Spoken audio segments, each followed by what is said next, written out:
Welcome, Lund loyalists, YouTubers watching on John Lund Unleashed and the Bay Area Sports Collective, those watching on X and Instagram and listening on Apple and Spotify. It's John Lund Unleashed and JohnLundUnleashed.com.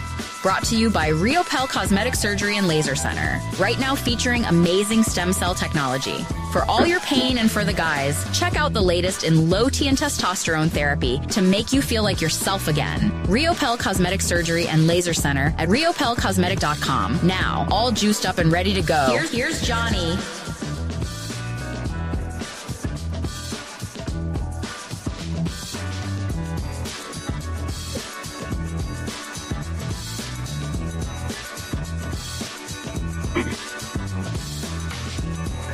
Good morning, good morning, good morning. Happy Monday. I hope you are doing outstanding on this Monday and are ready for a great weekend. Big weekend for the Warriors. Let's see if the Giants can keep things going. Ton to get over. As you can see, Steph Curry, his worst game ever in his regular season career, 811 regular season games. If he played 30-plus minutes, he's never been worse than he was last night, and he had been red hot. 1 for 10 from the field last night, 3 points. Amen Thompson and the Rockets defense. So do we have to worry about the Rockets now after I've kind of swept them under the rug? Speaking of sweeps, you can see the nice graphics right there with the sweep over the Mariners and the red hot Giants. So we'll get into that as well. Thank you for hanging out on this beautiful day. And by the way, the reason I have the Hams hat on is, as you can see, we're not going to go all the way to the bottom of the chalkboard already, but it is National Beer Day today. National Beer Day. And I know what you're going to say. We'll get a lot into that today. It is episode 108. Thanks for joining us. However you are watching, maybe you're watching on YouTube, John Lund Unleashed. Please make sure that you subscribe. Hit the thumbs up right now. Even though you don't know what is ahead, you're like, how would I know if I liked it? Please hit it so that the algorithm likes us and will recommend and grow our community. Thank you for doing that. John Lund Unleashed on YouTube, also on Bay Area Sports Collective. Please give them a like. Please give them a follow because that's my show. Tom Tolbert is there. Polymac is there with Polymax Particles with Creative Tony. We're going to be adding more. I've heard some things, so you stay tuned for that, but that just means that you'll get more shows. So Bay Area Sports Collective on YouTube. If you're watching on X, good morning, at John Lund Radio. If you're watching on Instagram, which I did hit Instagram Live, I was just going back and checking Instagram to make sure that we are live on Instagram, which we are. We're on Twitch as well, LinkedIn, Facebook. You can hit me up personally or join the page at John Lund Unleashed. So however you're watching, good morning. If you would migrate over to John Lund Unleashed on YouTube, that would be great because we've got a great chat room going, and we'll do the roll call in just 1 second. But quickly, episode 108, as you can see, we do a chalkboard right there every single show, and that's Monday through Friday at 8 a.m. Pacific. Usually go to about 10, and then 10 a.m. We just do a quick hour on Saturdays to catch up and say hello, and it was cool Saturday because I had gone to the game, home opener on Friday, and had all sorts of cool stuff. I still have that Adamas game winner from my viewpoint that we can play today. 2 of the 3 games over the weekend against Seattle in walk-off fashion. And to me, that's a really good sign for the Giants. And having been in the clubhouse, they're feeling it. So I'll get into that conversation a little bit later. But episode 108, Dubs split the weekend really good against Denver, finally getting a win over the Nuggets. And then the Rockets look pretty tough. In the playoffs, there was a lot of complaining about the physicality, especially on Steph. That's what they do in the playoffs against Steph. And for the Warriors to cry and bitch and moan about it, I get what they're doing.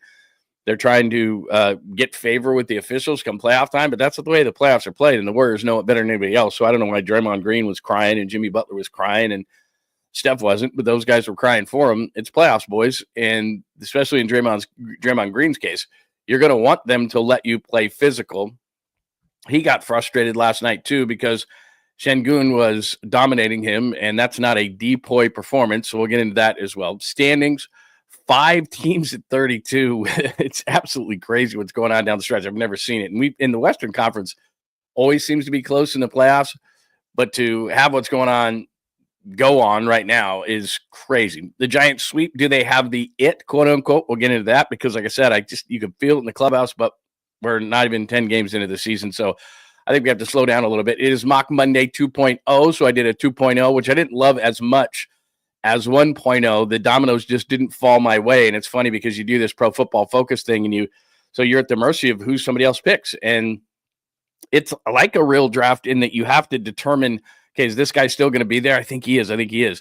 And then like my first round, second round, third, like all these picks, the guy that I wanted was like a pick or two before. It's got to be frustrating in the real life. National Beer Day, like I said, and random things throughout the show. So if you're new around here, like what's random? It doesn't go in that kind of order. Most things I will keep in the order that the chalkboard says there. Once in a while, I'll jump around, but I try to keep it so that we can all kind of stay on the same page. Random things happen throughout the show, and I have no control over any of those type of things. We get off, like I said, it's like a road trip. We get off, and then we get back on. That's just kind of how it works. But anyway, good morning. Let's say hello to everybody on a Monday. And if you want to be part of the chat, just go to John Lund Unleashed. Join us here, and you can be a part of the chat. It's a lot of fun. We have a great community going here. Baba Booey, good morning to you this morning. Vernon says, Giants are back, baby. They might be. Tacky, I did see this before the show. I did not go to Fiesta Taco. We were going to, and then we actually looked it up on my car, and like you said a little bit later, I was like, where? I couldn't find it. And so then we went to a local place, which was really, really good. And then what's funny is I didn't have a burrito because I wasn't as hungry as they bring up these out most places. They, not to make an excuse, because I know people are going to make fun of me for this, because I love burritos. They're a great discussion point. And the reason we're bringing it up was what? Thursday was National Burrito Day, or Friday was National Burrito Day, whatever. No, it's Thursday, I think, because we went out for it. And I decided that I just wasn't that hungry, and I had taquitos, which my mom used to make these chicken taquitos growing up. On my birthday, most kids would want okay, we're at the random point of the show already. Most kids would want like steak or certain things or barbecue something or whatever the case may be, whatever they love, pasta. Every year on my birthday, I know this is really weird, but I grew up in Southern California, loved Mexican food. I still do more than anything else. And she would make these homemade taquitos. And my mom, as I've told you many times, she was not a cook. She did not like to cook. She would cook on Thanksgiving. And then not every year would she do this, because some years she'd like, I'm just not doing it. But she would hand roll these chicken taquitos, and I don't know what magic she put in them, but they were absolutely amazing. And so I've always just been a sucker for that, because I wasn't as hungry. I just had taquitos. Now, the other thing I did have, I had an amazing Cadillac margarita, in which I don't know if you've ever done this, but they put the Grand Marnier, like the mini bottle, in the thing, and they put it, I don't know, in some sort of device or whatever. So you don't just get a little splash that you normally do. You get this whole bottle. So I had about 1.5 of those on Thursday, and I was like, okay, that's enough. Yeah, that's good. And then we were out, we were walking, we had the dog with us. And so we were walking the dog, and I had to walk it off, man. It was just like, geez, middle of the afternoon, had to come home, take a nap. Anyway, it was very good. So that was way back on Thursday. So I don't know who I said good morning to. Did I say hi to Pine, Hurley Bird? Fiend is here. I did say Tacky. Good morning, Joy. Hello. Skills, did I say hello to you? I'm sorry. I took a break, and then I forgot who I said good morning to. Rockin' New Era is here. Good morning, Mark. It is excellent to see you, my friend. Happy Monday to you. Pin Willie, new to the chat. Everybody say hello to Pin Willie. I'm very glad that you're here. I like the picture you got rolling right there. New to the chat. Please say welcome. Great community. I think you're absolutely going to love it here. Everybody is really cool. You can have a differing opinion than the host or anybody else in here. Everybody is very, very cool. And I think that, as I said, I said, come on over. You did come over. So thank you. Thank you so much. Enrique, it is good morning to see you. Good to see you. Hi, Jake. Great to see you. Dom, I'm sorry I missed you on Friday. You know what sucks? On Friday, let me see this as things are bouncing around. Hi, Dom. The thing that happened on Friday was, and I talked to a bunch of people on the field, and it was funny because, like I said, I said this on Saturday's show if you missed it. So Papa and I had done opening day from Oracle Park for years and years and years. I don't know, 6-8 years, where we were just right next to the dugout, and they were doing a show there. I'm not on that show anymore. And so I was on the opposite end. I was like, look, I got work to do. I went into the dugout, all that kind of stuff. And so I talked to Papa on Friday. He's like, oh, you got to come to Gotham, Gotham Club, and you got to do this and you got to do that. And I'm like, dude, unfortunately, because what I do is we do a radio show. We were done. So I could just hang out, right?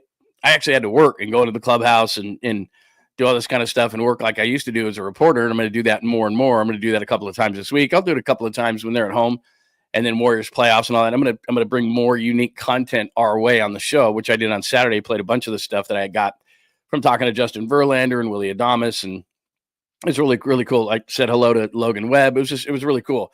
And you could feel the vibe in the clubhouse, which I'll get into in a minute. But point is that I would have liked to have gone out and had some beers and had some cocktails with people, but I actually had to work during the game, which is unusual for me because normally I do like a radio show, or let's say that we would do the home stands. We would do like a Wednesday or Thursday day game. So we'd do the show from 58 Social. It's been called a million different things. So outside the ballpark, we're doing 58 Social. Pop and I might have a Bloody Mary or beer. And then after he leaves, I would do the pregame notes for the Giants. And then so if the game started at 12:45, I was done at like 11:30, 11:45.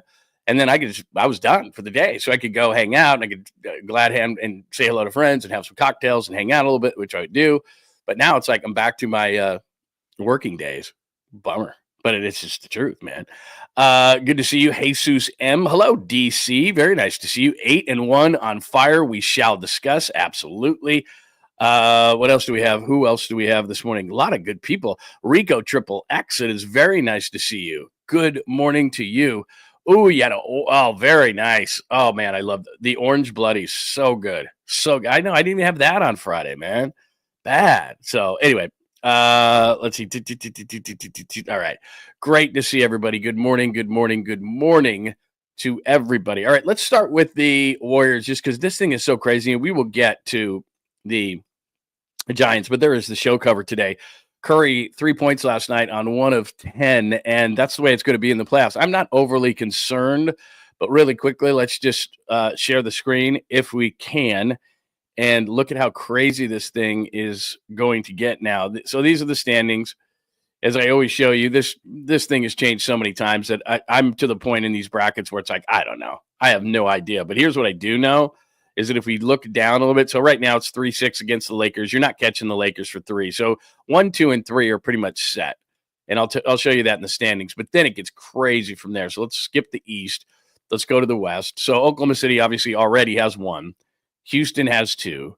The Lakers conceivably, I guess the Nuggets could catch them because the Nuggets have a really easy schedule and they've only got 3 games remaining. So they could go 50-32. Could the Lakers lose some games? Yeah, they could. But the problem with the Warriors is they sit down in 6.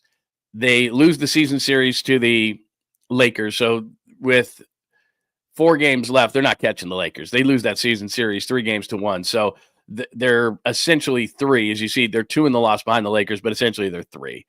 They lose the season series to the Nuggets. And like I said, I think the Nuggets are going 50-32, although they've lost 3 straight and Jokic just played great. They lose the season series to the Clippers. They have them 1 more time, so they'd have to be clear of the Clippers. In other words, they'd have to be tied going into that final game and then beat them by 1 game because if they're tied with the Clippers as they sit right now, you can see the reason why they're behind the Clippers right there is that they don't have the season series. So they lose the season series to the Lakers, the Nuggets, and the Clippers. They do have the season series over the Timberwolves and the Grizzlies, which is why they're sitting there in 6th place, even though they have identical records. I got to be honest. I've covered the league since, like I said, Jordan's Bulls in 98, and I've never seen with 4 games remaining in the season where there are 5 teams with the same amount of losses. They're at 32 losses. And so as far as like ties and everything, I'll be honest with you, I have not looked at multiple tie scenarios. I just know that the Lakers and Nuggets and Clippers have the season series, the T-Bulls and the Grizzlies, the Warriors have the season series. So that's what it looks like. So crazy down the stretch as far as the Warriors are concerned. As excited as we are about them, they could finish as high as 4. I don't think the Nuggets are going to lose those. So I think 4 is unlikely. I think they could finish anywhere from 5 to 8, battling with the Clippers and the Timberwolves and the Grizzlies. That is what it looks like. In fact, I have one of these things, and I don't know if you buy into these kind of analytics. But let me just do this really, really quickly. I'll impress you with something, or maybe not. Maybe it'll just be like, this is so stupid, Lund. Why are you showing us this? But I'm going to take a chance here. So this is what there's a whole percentage thing. Hopefully I can find it.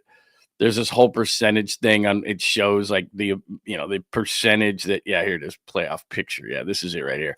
So if you buy into things like this is called playoffstatus.com. And this is as of this morning. So if you look at the Warriors right there, no chance for 1, no chance for 2, 4%. It's even less, 14% for 4. I don't think they're getting that. So now you look into this thing, 18% 5. Oh, that's Grizzlies. Sorry. Come on, Lund, get with it. 18% 5, 17% 6, 21% 7.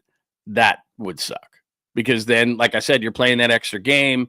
Then the 9-10, could that be the Mavericks? And then if you don't win that first game, I've said this a million times, but there is Western Conference playoff picture through playoffstatus.com, and they do all these kind of numbers. So the percentage right there, as you can see with the Warriors, with the percentage of the Warriors, their highest percentage is 21% at 7 for the Warriors, although it's pretty bunched between 5 and 8. So they're not going to get 3. They don't have the tiebreaker over the Lakers, and they're 2 back. So that's 3 back basically with 4 to play. Denver's got an easy schedule the rest of the way, even though they haven't been playing good basketball. I don't think we'll get the 4. I think that's going to be Denver at the very worst. So one of these is going to be the Lakers. One's going to be Denver. And then you look here, 5, 6, 7, 8. You hope they get the 5 or the 6, not home court in any of those scenarios.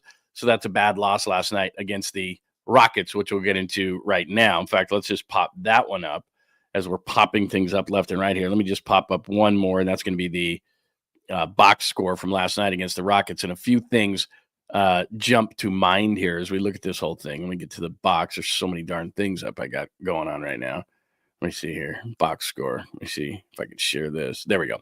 There's your final box from last night. A physical game. And there was a lot of people complaining after the game about the physicality. Steve Kerr saying that Steph gets no calls. Jimmy Butler, Steph gets no calls.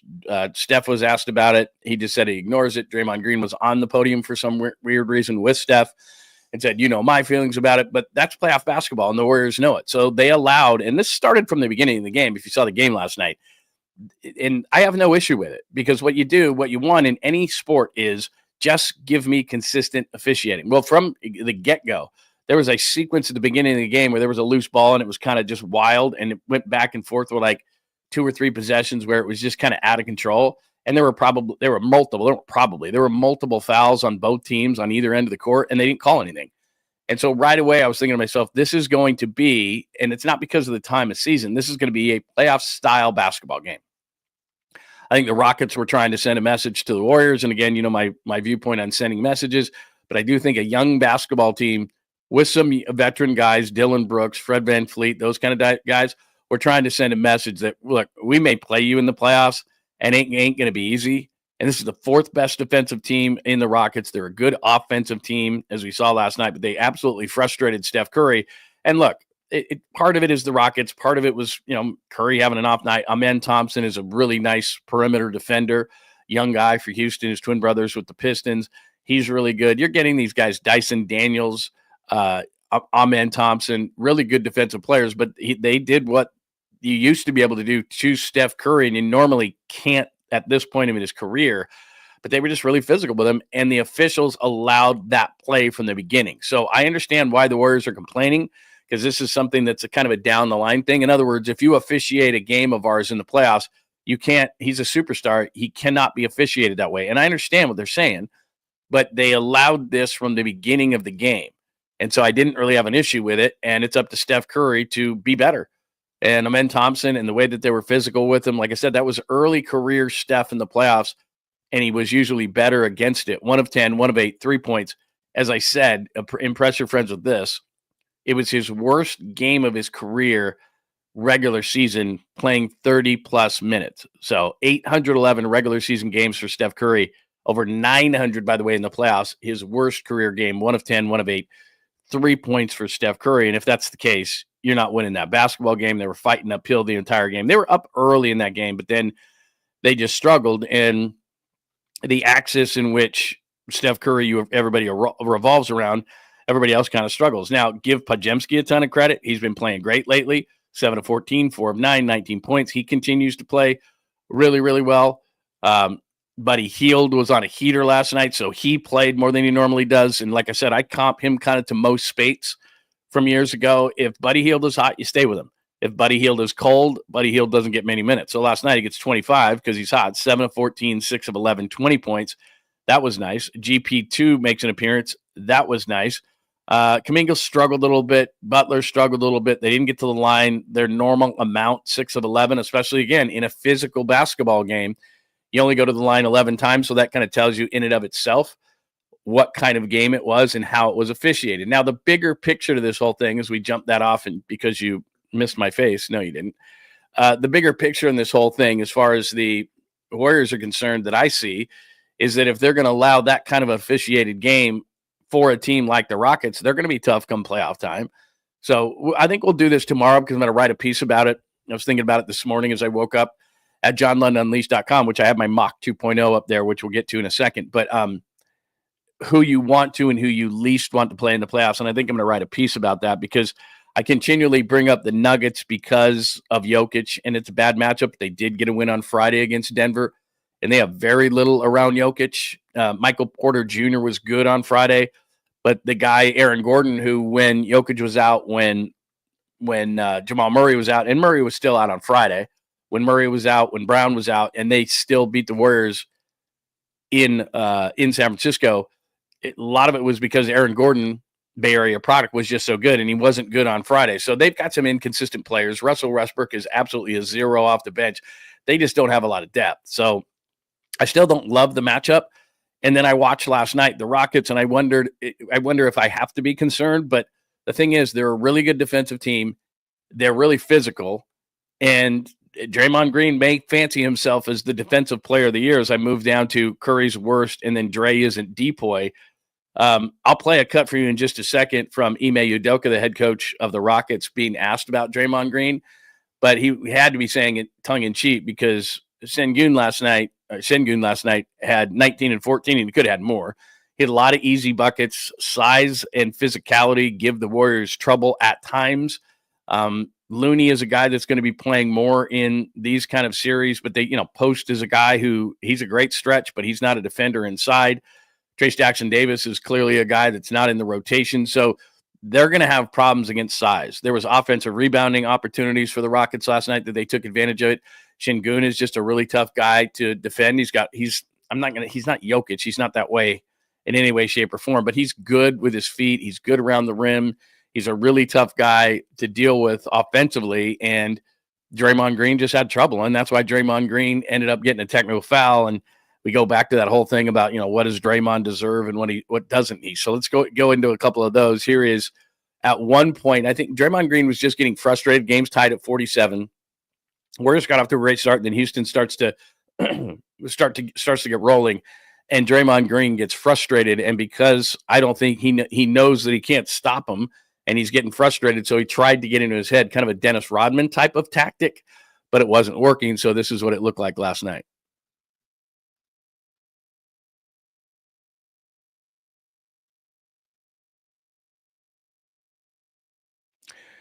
See, and to me, that's one of the issues right there. He's clapping his hands in the face of the official. He's going after the official. He's getting frustrated. He can't defend his man, and he's in the official's face, and they're trying to give him a break. But that's the old Draymond Green. He's done a tremendous job this year in not being that guy and not being the guy that, is getting in the face of the official, getting frustrated with he got frustrated last night because here he is making a drive for Defensive Player of the Year. And I did see this morning, and I don't, like I said, these things are just clickbait because they're not accurate. They haven't taken a straw poll. Vegas hasn't taken a straw poll with the people that actually vote for these awards. There's human error in there. There are people who don't like and do like Draymond Green. I've talked to guys many times. Like I said, I covered the NBA for years as a beat guy in the late 90s, early 2000s, and I flat out talked to writers who just said, and people who vote on these awards who flat out said, I don't like player X. Just don't. I talked to a guy one time, Gary Payton was easily the Defensive Player of the Year, and I don't think he was unanimous, but there were a couple of guys who didn't vote for him in a certain year. And one of the guys who did was a good friend of mine. I said, well, why didn't you vote for Gary Payton for Defensive Player of the Year? Obviously he was. And he said, because around All-Star break, I was trying to write a piece on him. And I went to, obviously it's the Sonics. He goes, and I went to Seattle to do the piece. PR said that it was cool that I could get him. And I go to talk to him and he wouldn't talk to me. And the guy was based in Dallas. And he said, I was in Dallas. I flew all the way to Seattle. That was the piece I was working on. And so for a piece on Gary Payton, I talked to everybody but Gary Payton. It pissed me off. So I didn't vote for him for Defensive Player of the Year. I mean, that's how people think. And so it's not, so then Vegas puts out these odds and it's like, look, Draymond Green is not, like when you're asked about Draymond Green, does anybody ever say, whatever? No, they say, I love the guy, hate the guy. He's one of those guys. You're on one side or the other with Draymond Green, and we're dealing with human beings. And so I don't know if he's going to win the award. Last night was certainly not one of his best performances. But look, you don't have to be dominant every single night. There are certain guys that are just going to give you trouble. Nobody can guard Jokic.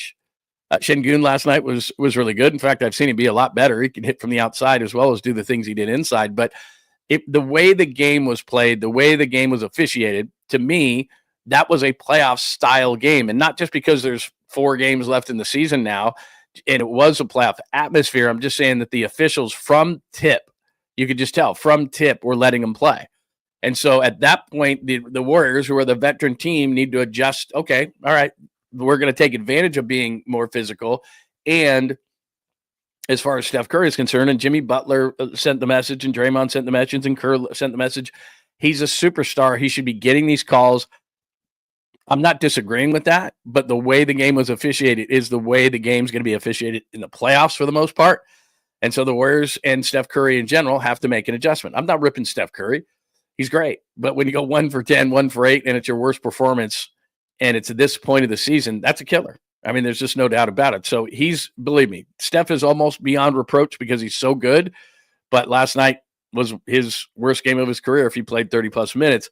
This is kind of a funny exchange. So I think it's a Bay Area reporter, and they're asking Eme Udoka, the head coach of the Rockets, who, by the way, dude's a hell of a coach. I know that whatever happened off the court, and he got fired by the Celtics. But Houston was coming on, but to do what they've done, and this is a team that could win a championship. In watching last night, they're the 4th best team in the NBA defensively. They have certainly enough offense on this team on a given night.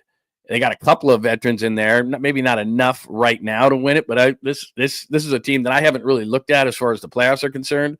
I've talked about the Nuggets being a pain in the ass. I've talked about the Lakers. I've talked about OKC being young. We've talked about Memphis diving and being terrible. But as far as the mix we've talked about the Lakers. As far as the mix in the Western Conference, we really haven't talked about the Rockets, maybe because we haven't seen them in a while. They're pretty legit based on last night. But this is kind of a funny exchange when Udoka was asked about Draymond Green's candidacy for Defensive Player of the Year. Draymond Green's been pretty vocal about what he thinks about the Defensive Player of the Year race, but you have Amen Thompson. He's obviously in the running as well. I was wondering, where do you think Amen kind of stacks up in the Defensive Player of the Year race? Much better than Draymond. That's a joke. I love Draymond. Played with him, obviously, and had him in USA basketball. Very different, 2 different guys, obviously, and do different things, but what he did for us, what he does for Golden State, but what he did for us with USA basketball, as being a quarterback back there, and you saw the importance of him and what he did to set our defense and the success we had over there because of him. And so, been doing his whole career here.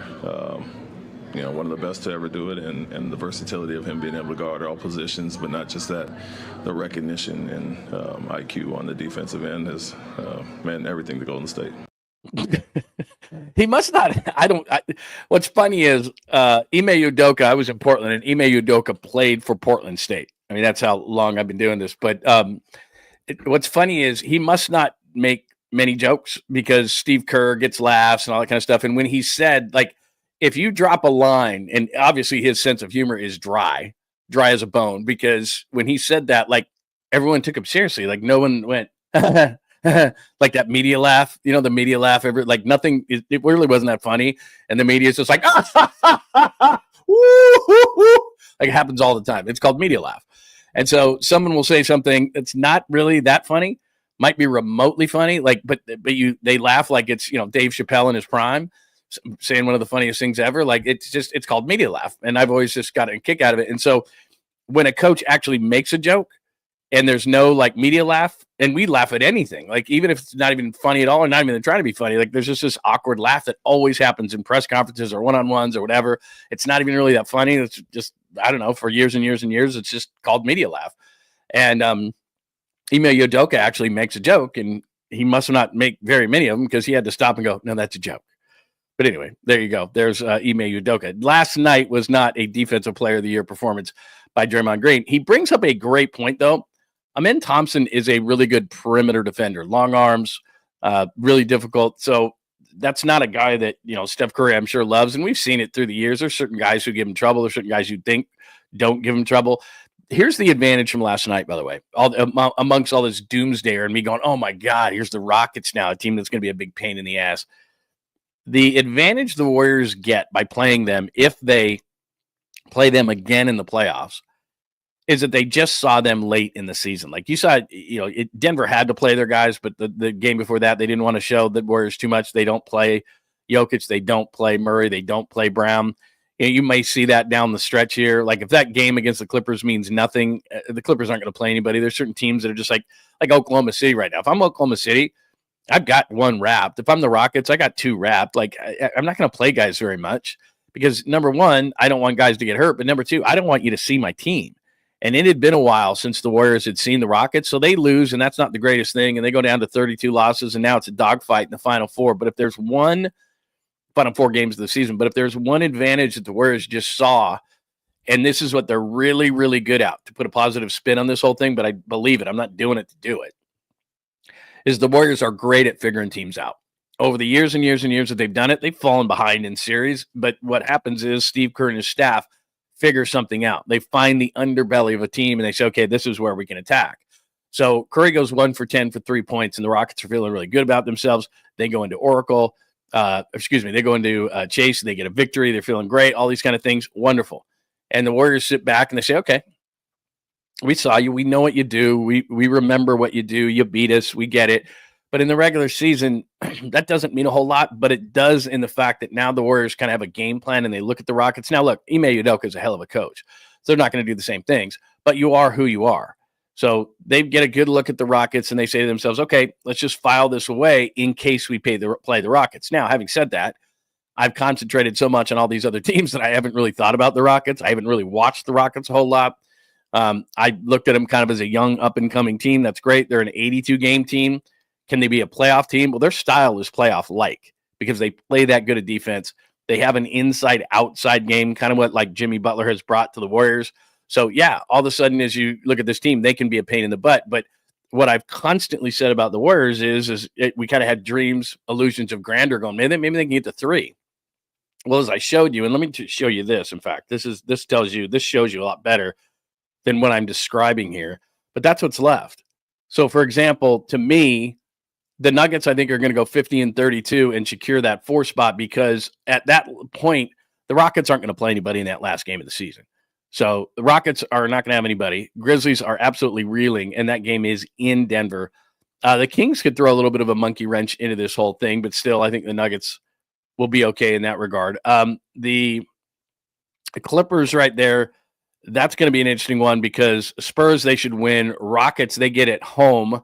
The Rockets probably won't be sitting people by that point, even though they could. They probably do like the last 1 or 2 games, but probably not with 3, as weird as that is.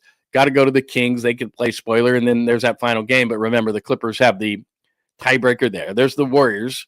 Suns should be a win. Spurs should be a win. Blazers should be a win. Then it comes down to that Clippers game. So they're in a really good position as far as that should be 3 wins at the very least. At the worst, they should be 49-33. And that Clippers game is at home. The Blazers, Suns, Spurs, those should all be wins, but we know what the Warriors can do. They can be really, really great. And at times it's like, how did they lose that game? Timberwolves at Bucks is not going to be easy then the rest of the way. Again, the Grizzlies struggling, the Nets, the Jazz, those are gimmies.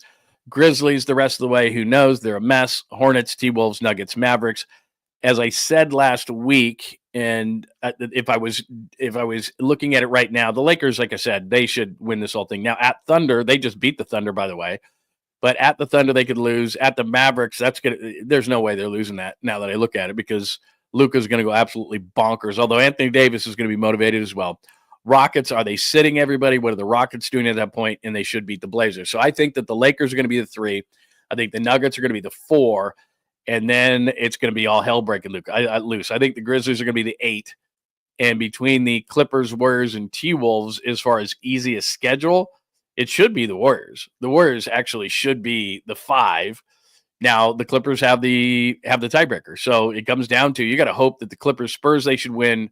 Rockets aren't going to be sitting guys, so that's going to be one to watch. You got to be a Rockets fan that night at Kings at Warriors. You may have an opportunity, but if you're 1 game back of the Clippers going into that final game, you can't beat them because they have the tiebreaker. So that's what it looks like the rest of the way. If I had to predict, Lakers, Nuggets, Warriors, Clippers, T-Wolves, Grizzlies. That's what I think, and I'd love to keep them out of the 7th spot. So that's what I think as far as the Warriors are concerned.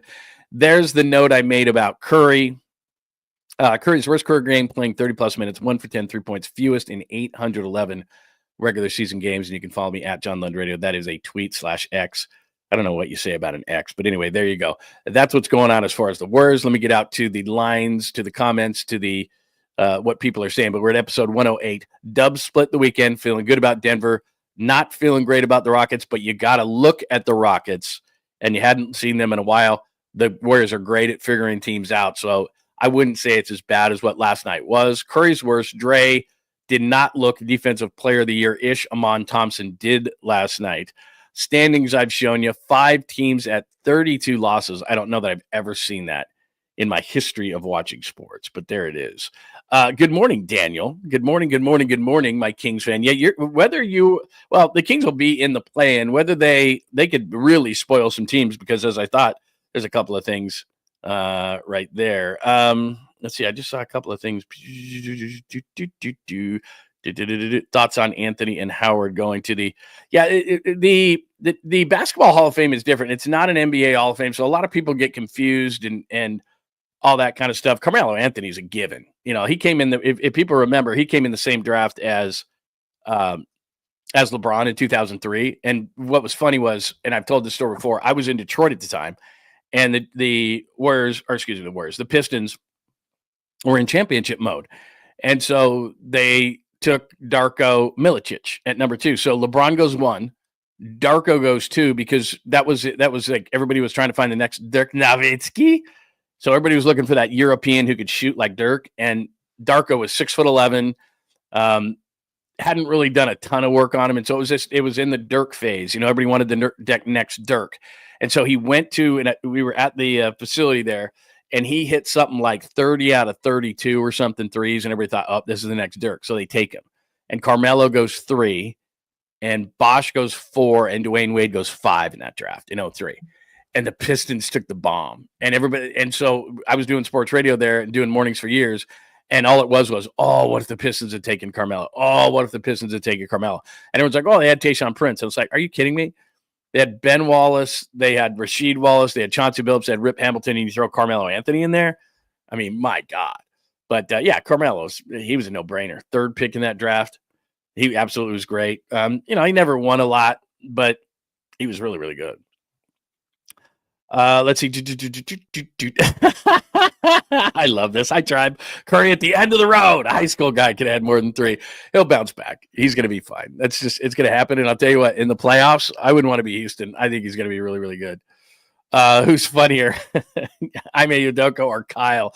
Yeah, Kyle doesn't do a whole lot of jokes. Although what Kyle does when he tells a joke and he gets media laugh out of it is he kind of grins. He kind of has a little bit of a grin when he is joking. So to make sure that you realize that he is joking, because a lot of times he's not joking and he's not the most comedically, he doesn't deliver the most comedic value, but he gives you kind of a sly grin. Like, whereas Eme Udoka just, he delivered that line just dry. And everybody's like, is he joking? What is he doing? What's going on?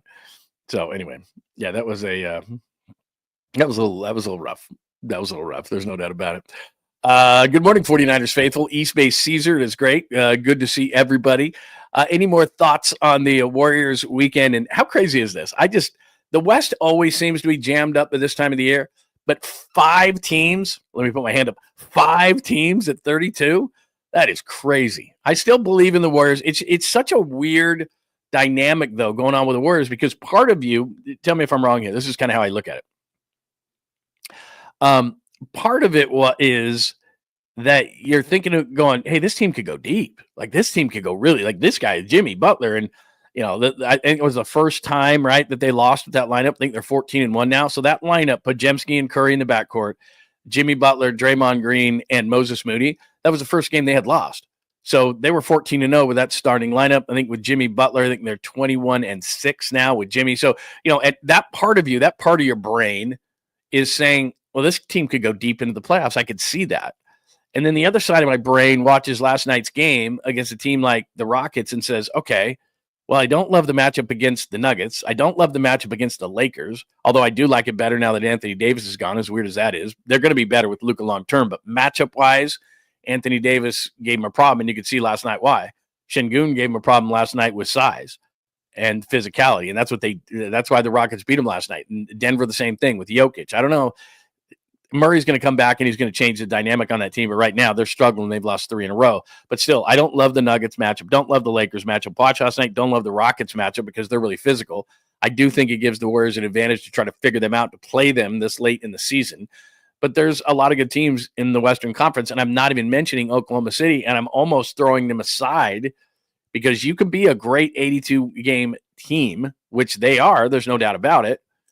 ESPN today tried to make some ridiculous argument that they were the best regular season team of all time, or you could make the argument. I'm like, the Bulls, the Warriors, shut up, stop it, stupid. But give them their credit. But the issue with them is they're very, very young. They haven't done anything as far as the playoffs are concerned, and probably there's some teams like the Warriors or the Nuggets or the Lakers who have that playoff experience who are lining up saying, I think we can beat you guys, especially if we get up on you early in the series. But who knows?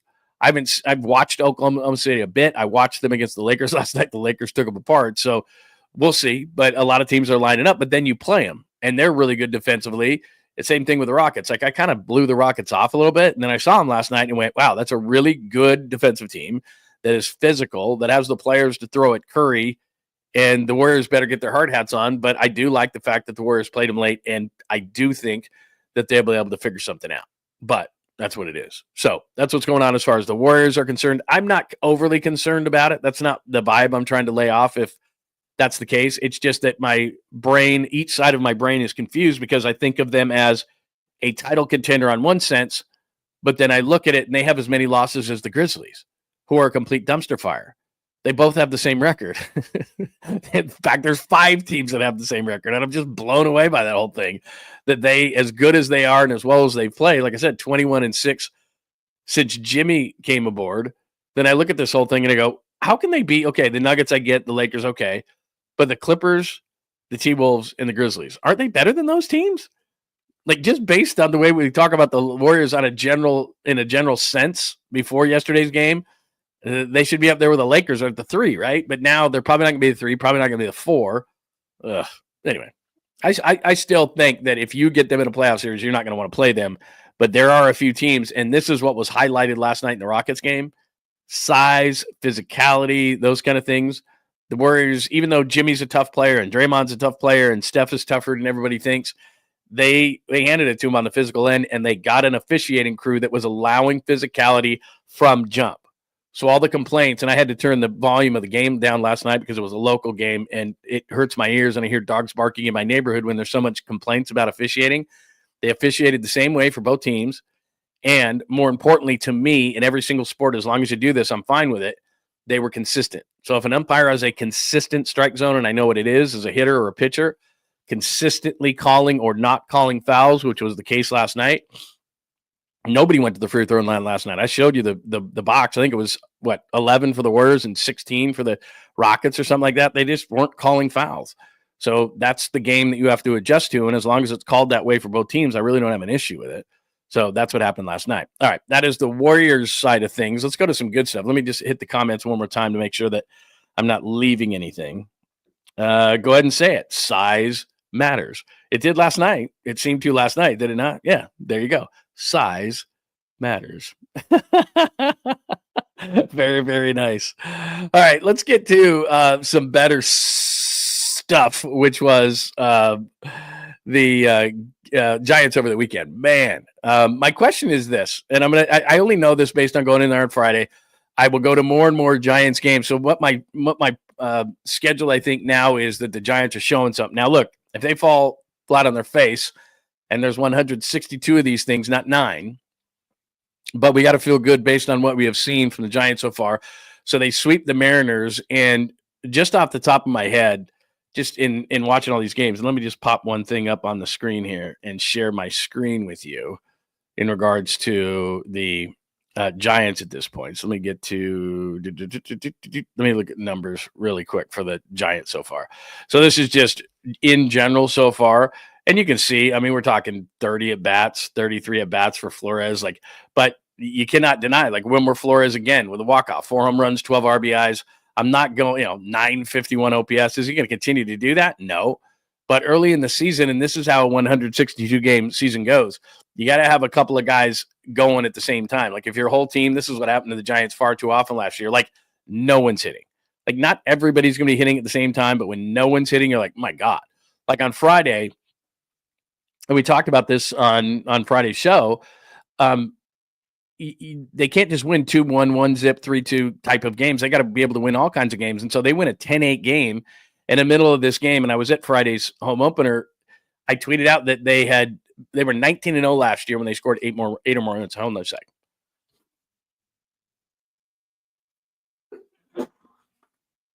They were 19-0 last year when they scored 8 or more runs. And so it was 8-8. And I was like, are they going to lose a game in which they score 8 runs, especially in this ballpark? Like that doesn't happen very often.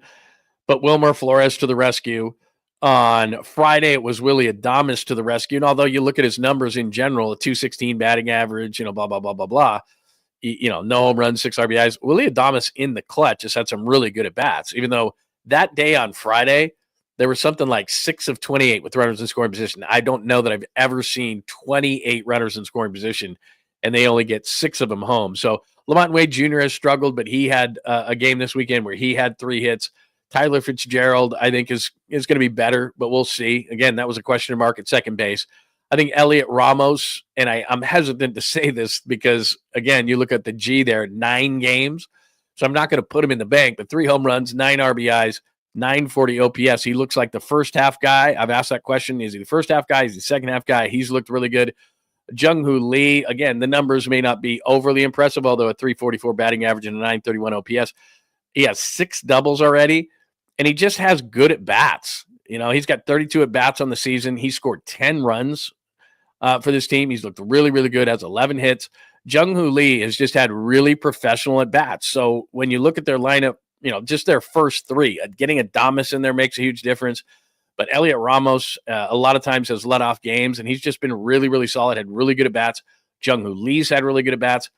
Yaz is off to a really nice start. Obviously, defensively, he's going to do what he's going to do. He said yesterday, I should have popped the video up there, that he was trying to hit a home run because his daughter asked for a home run, and he hit that 3-run Oppo Taco, which was sweet early in the game to kind of stake them to things. Luis Matos in the opportunities he's had, and everybody's screaming and yelling for Luis Matos, 5 for 14 to start the season. If Matos plays consistent baseball, they will find places. So Ramos is in left, Jung-Hoo Lee's in center. That's tough. Mike Yastrzemski, as long as he's a plus defender, is going to stay where he's going to stay. So, look, he got a spot in left field. You move the DH spot around, whatever. They'll find a place for Matos. Another guy will DH. You can move, Flores to first base, whatever the case may be. They'll find a place for Matos if he's playing good enough baseball. So that has been a good thing. As far as the pitching is concerned, Logan Webb, first start, not great. Second start, he was his normal self. Jordan Hicks, not his normal self early, but hung on enough. Robbie Ray was absolutely great in the second start. And you got to start feeling good about Robbie Ray because his first start, he retired his first 15 batters, and the guy looked like unhittable. And then on Saturday, he just pitched great baseball. So Robbie Ray's looked really, really good. Talked to Justin Verlander in the clubhouse. They talked about this on Saturday. His confidence is unshakable. He has not been good, and he was not good in start number 2. So, yeah, a 6.14 ERA. I'm not going to overreact. If you look at that, 7 1/3 innings pitched, he's 42 years old. He's probably going to take a minute to get going. And then Landon Root wasn't great his first start, but we'll keep an eye on Landon Root because I think there's a lot of depth in the bullpen for the Giants. Obviously, Hayden Birdsong is sitting there. I did see Kyle Harrison's first start. I don't know what he did in his second start, but there's guys down at AAA. We know that. So, and your number 5 starter is going to be a guy that, who knows, can be hit and miss at certain times. Got to get Verlander back on track. But Hicks, I can worry about Hicks later in the season all I want. For right now, Jordan Hicks is good. Logan Webb is really good. Robbie Ray is further away from Tommy John, and he looks like his normal self. Got to wonder about Justin Verlander at 42, but we'll see. And then the bullpen has, by and large, been nails. Duvall makes you a little bit nervous with Walker not being available. He scares you a little bit. But again, if they are just doing their normal stuff, Walker closing games, Duvall in the 8th inning, Rogers, even though you kind of shake your head and go, how does he do it? He does. And then Randy Rodriguez out of the gate has looked really, really good. Rodriguez so far 5 1/3, 9 Ks for Randy Rodriguez, and he might be that 7th inning bridge guy. Although what Bob Melvin is doing with him so far is in key moments, because he's throwing the ball so well, he's putting Rodriguez into any key moment. So if that's like a 5th inning, he'll do it there. If it's a 6th inning, he'll do it there. I'd love it as long as Hicks is in the rotation for Rodriguez to be a 7, and then you've got guys throwing the heck out of the ball in Rodriguez, Duvall, and Walker, although Bob Melvin, I know, has a lot of trust in Tyler Rogers. So, look, they're looking good. Eric Miller bailed him out yesterday. I'm not the biggest Eric Miller guy, but Miller bailed him out yesterday, pitched some nice innings, and he threw 4, not a ton of innings, but again, 4 innings pitched, and he hasn't given up a run as well. So the bullpen has been really, really good. Starters have been good enough, although they got to get Verlander going, but you're feeling good about Webb, Hicks, and Ray. Got to get Verlander going, and then let's see what Landon Roop can do the next time he's out. But bottom line is this is a good baseball team. We haven't played 10 games. They're 8-1. You got to feel good about what the Giants are doing. The Mariners, I'm not saying the Mariners are great. That's not what I'm pointing out. But you outplayed the Mariners, and the Mariners last year at least had the best pitching staff in all of baseball, and you just swept these guys. Reds coming in, you took 2 of 3 from the Reds. You're at your joint, and the Reds aren't a great team, but it's early in the season, and I look at the Central, and the Cubs are scoring a boatload of runs and all that kind of stuff, but I think the Reds have some talent. So not to say that this is a big series at this point early in the year, but I do think it is from a momentum standpoint. And as I put on the chalkboard there, in parentheses, do they have it? So it's early in the season. I've said that a million times and should stop saying it because I don't like a small sample size. You just base it on what you have to go on right now. And you go in the clubhouse, and Justin Verlander mentioned it, and Willie Adames mentioned it, and Verlander actually mentioned it in spring. And then I went over to Logan Webb just to say hello to him because we had him on our show at KBR tons of times. He's a big Papa fan, big Raiders fan, big Kings fan, obviously. And I just went to say hello to him and say, hey, good luck, have a good season, stay healthy, all that kind of stuff. And because everybody was kind of buzzing about that because Adames had the game winner that day on Friday, I just said, is it too early to just kind of have a feel about the team that you kind of have the exact question I'm asking there, that this kind of it? And he said the same thing that Verlander said. He said, look, in spring training, I kind of felt that we had this it and that maybe we're a bit underrated, but he goes, that's cool. Like, I don't, you don't want all the hype early in the season, but he goes, yeah. I feel like maybe we have this kind of it. Now, what is he going to say? Of course he's going to say that because it was kind of a leading question. I just said, hello, how's it going? I said, by the way, it just feels like there's kind of an it that everybody talks about. You guys have this it. And he said, yeah, I feel like we have kind of an it. So we'll see. It's early, but they're doing a lot of things that lead itself to being really good. Starting pitching is going to be good. I think the bullpen, I think those 2 things are no joke. Hitting is always going to be a question, but when Adames came up, and look, like I said, on Friday, I kept making notes, and I said this on Saturday. The way that I'm at a game is I've got like my phone hooked to something. I got an iPad in front of me. I got a computer in front of me. I got an earphone in. I'm listening to different things. I'm looking at different stats. And so for every time the Giants had another runner in scoring position situation that they didn't come through, I was like, you got to be kidding me.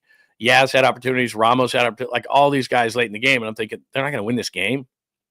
And then when Adames did this, and this is my viewpoint on Friday, by the way, let me just throw this up there for you. Oh, wait a minute. That's the end. I just spoiled it. Here you go.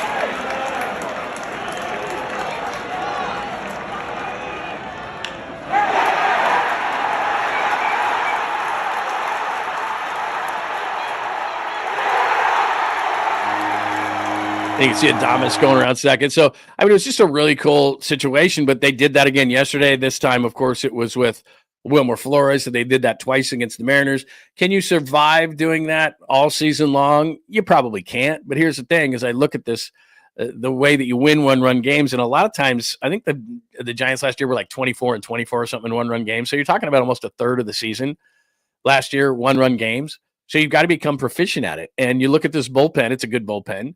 You look at a guy like Adames, that's why you picked him up. And even guys like Flores has been a clutch player throughout his career. Patrick Bailey, even though maybe his average wouldn't be at a certain point, Patrick Bailey has been clutch at times in his career. Ramos has looked good. So you're looking up and down the line. Even Yastrzemski at times in his career has had some key hits and walk-offs. They've got guys in the lineup that have been big in big moments. And when you have a bullpen that can be a hammer bullpen and you can go pretty deep in it, like the Giants seem to do, all of a sudden you can put zeros on the board and keep your team in it so they can have opportunities to continue to get hit. So it's a good sign early in the season for the Giants. One other thing I wanted to play, this was just a hell of a play. And it was over the weekend. There was kind of this fun rivalry going on between Julio Rodriguez, the Mariners center fielder, and Willy Adames, of course, the Giants shortstop. And Rodriguez on Friday hit a couple of just bullets at Willy Adames. And I was listening to the official score, so I'm thinking, is he going to make that an error? That's got to be a hit. So there was some frustration on Friday because Fitzgerald had an error. Adames had a couple of bullets hit at him, but people were thinking maybe he should have made those plays. I'm not so sure.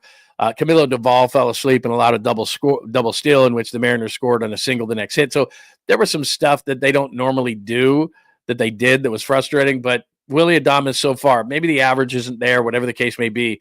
But did you see this defensive play that he made yesterday? And it was against Julio Rodriguez, who had been hitting bullets at him. And they kind of have this friendly rivalry going on all weekend. But here's Adames getting the last laugh on Sunday. Here's Rodriguez. Up the middle. Adames. Did he get him? He got him! No way. He ends up into shallow center field, and Rodriguez can't believe it. So you can tell that was the whole thing. Was Rodriguez was like, "Are you kidding me? Like this dude just did that to me?" Because they were doing it all weekend. And on Friday, like I said, there was a couple of shots Rodriguez hit, and actually Adames said it in the clubhouse after. It was like, "Guy's trying to kill me, man. It's ridiculous." But both, the one thing I wanted to mention too was Adames and Verlander, obviously new guys to the team, both said that was the best opening day they had ever experienced. And I mean, you're talking about Justin Verlander, who he's an opening day pitcher, right? Now he got the home opener, didn't get the regular opener. That's Logan Webb, but both loved the atmosphere. And it was a great atmosphere, sold out all weekend.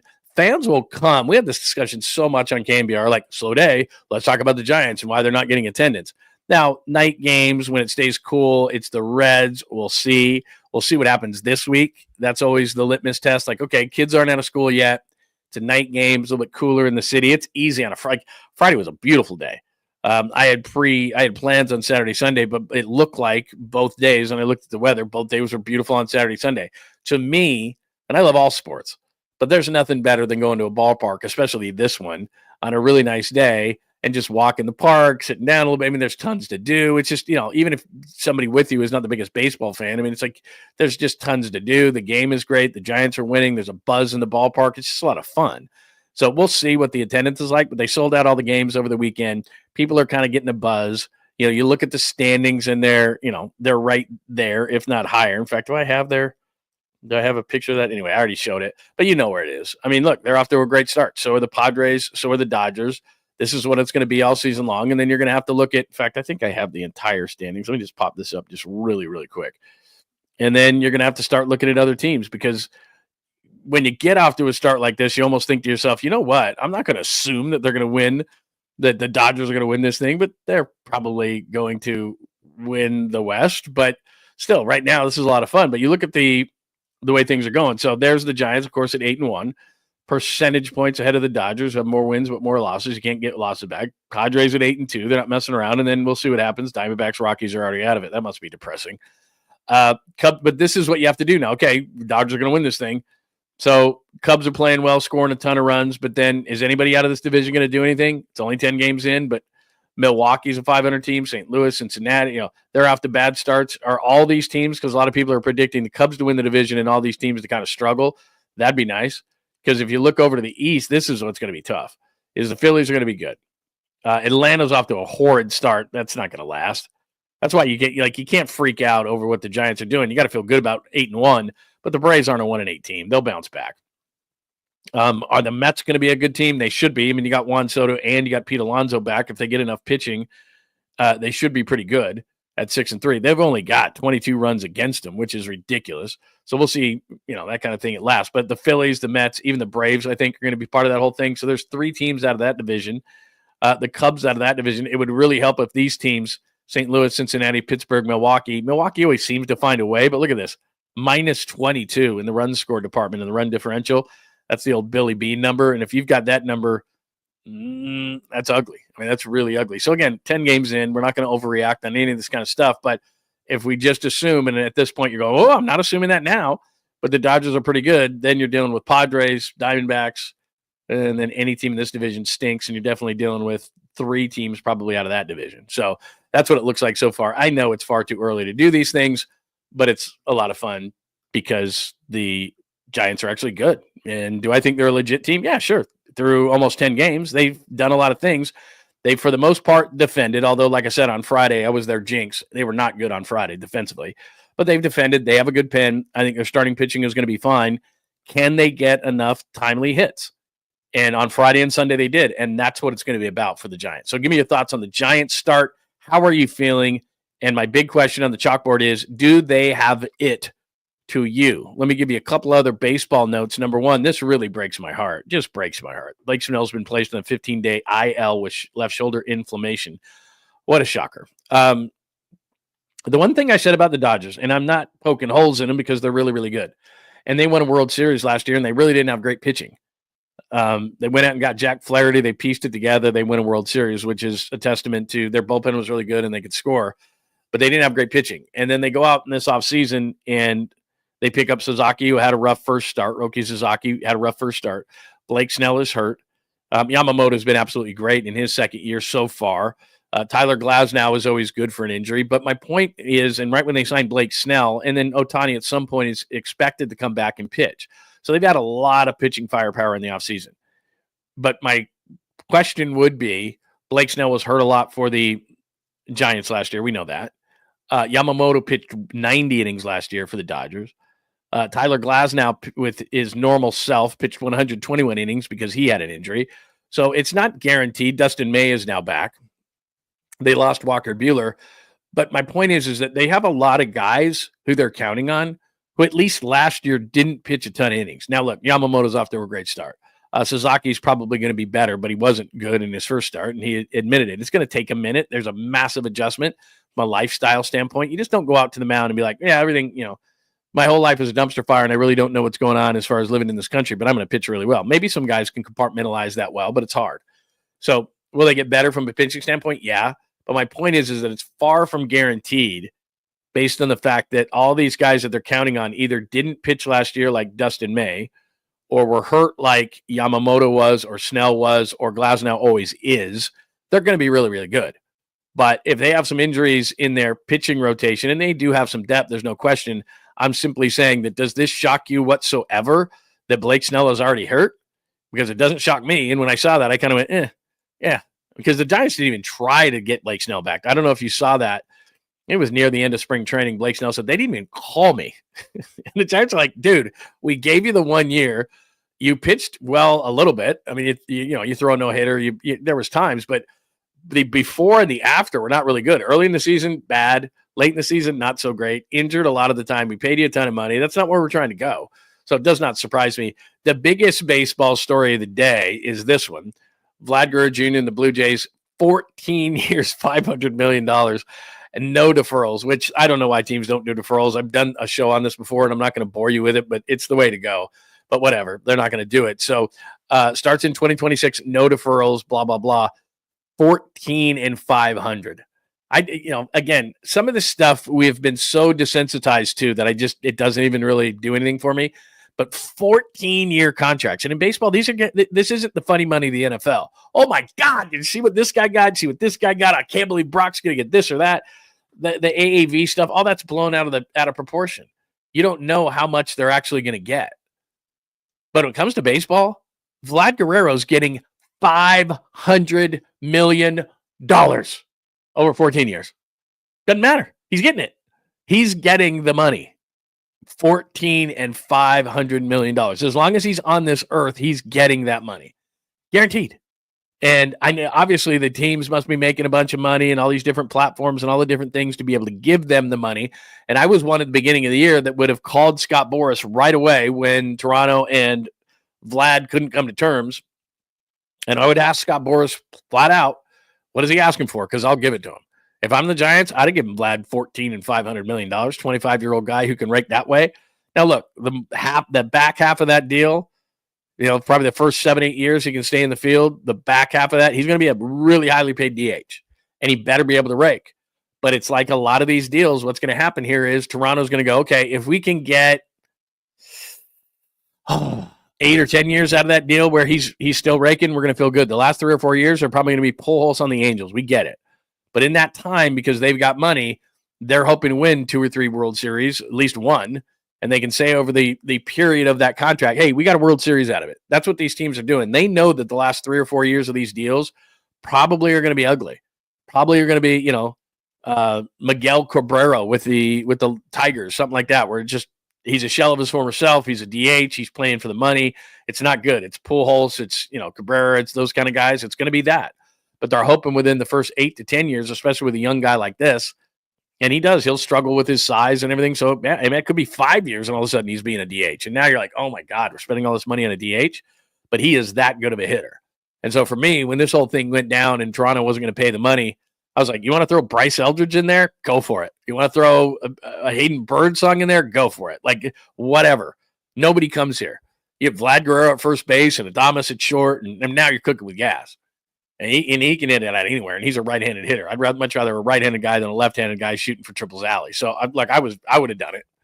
I mean, those are just crazy, crazy numbers, but that's the way it's going. 14 and 500. So Vlad is off the market. There's not that there was ever a Vlad discussion around here, but 14 and 500. I always think it's funny too when teams will go, we're setting a hard deadline. We will not negotiate a new deal. And then the Blue Jays go, fine, we'll give you the $500 million.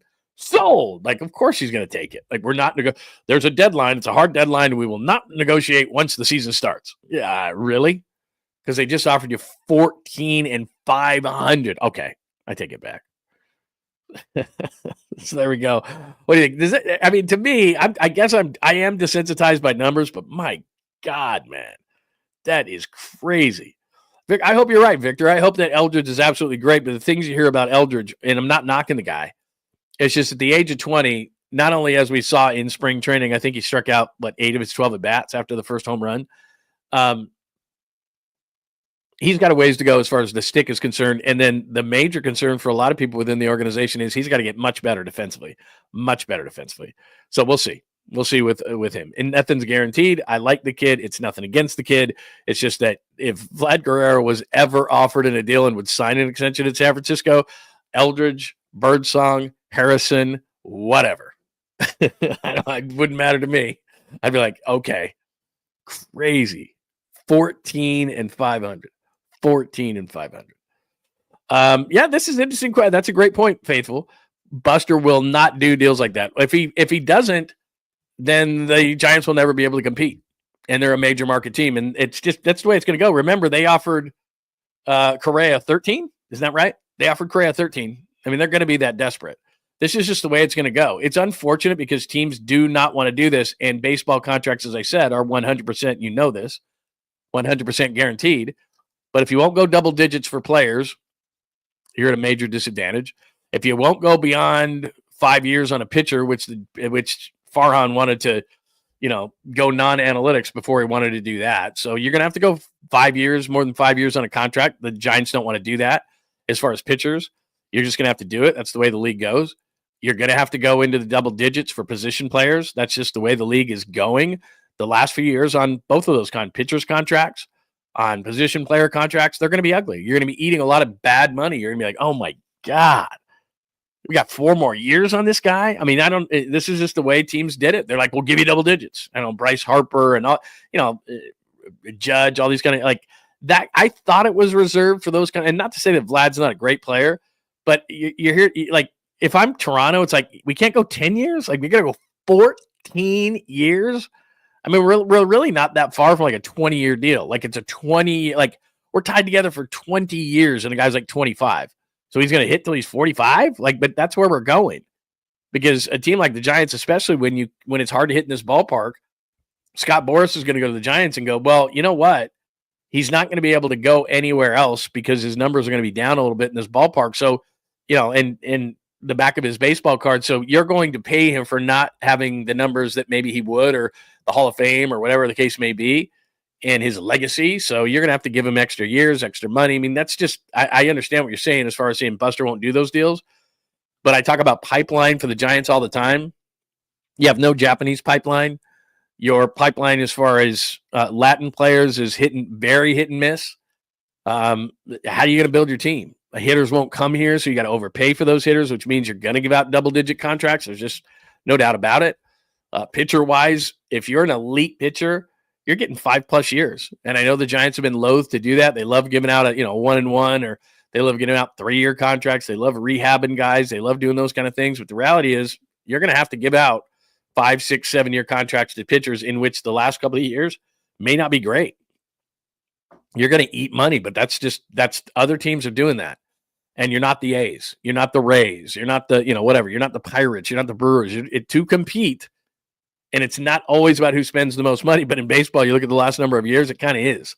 The Dodgers spend the most money. The Yankees spend the most money. Like, those teams are getting in. So anyway, just saying, if Buster won't do it, then it's going to be hard for them to compete. And I hate to say it's Buster, because it's not. I say it all the time. It's Buster. It's Buster. He's the president of baseball operations. He is not the holder of the purse strings. That's the problem sometimes with the Giants. And they're off to a great start, so I don't want to be in negative in any way, shape, or form. But if you look at the Giants and, next offseason, it's like, look, we got to go double digits on this guy to get him. And the guys in the front office around the big mahogany table are going, sorry, Buster, because it's not Buster. I think Buster understands that, but I don't know that that's going to end up happening. So we shall see. There you go. 𝐿 Lee is not Dominican.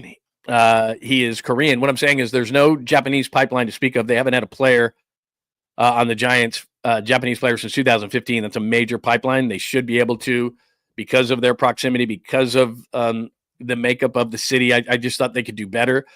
As far as, like I said, Latin players are concerned, the last great one was Pablo, and he was drafted in, 2003? I'm waiting on Luciano. It hasn't happened. We're waiting on a number of different players. Now, look, Duvall's really, really good. So I like that. But a lot of teams are just constantly hitting on those things. And so if your pipeline is a little light in the Latin neighborhood and a little light in Japan, actually very light in Japan, and players don't generally sign here. Adames did, and he's off to a really nice start as far as, he loves the fan base and everything else. So he's not complaining that he's here. He got a lot of money.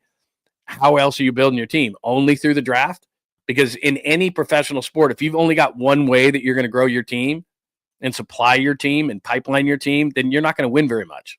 And that brings us to the 49ers. So let's move on to that. John Lynch is 100%, and he said it, relying on the draft. We got to rebuild this thing, and we're going to do it through the draft. And we talked about it a million times. We know why they are where they are. So I did mock 2.0. I know.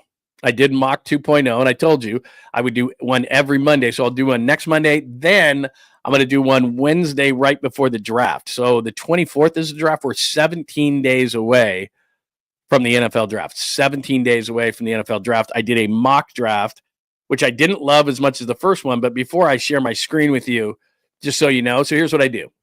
I go to Pro Football Focus. They have a simulator. They have a simulator that you can mock draft on. So it's not like I'm making the picks around this.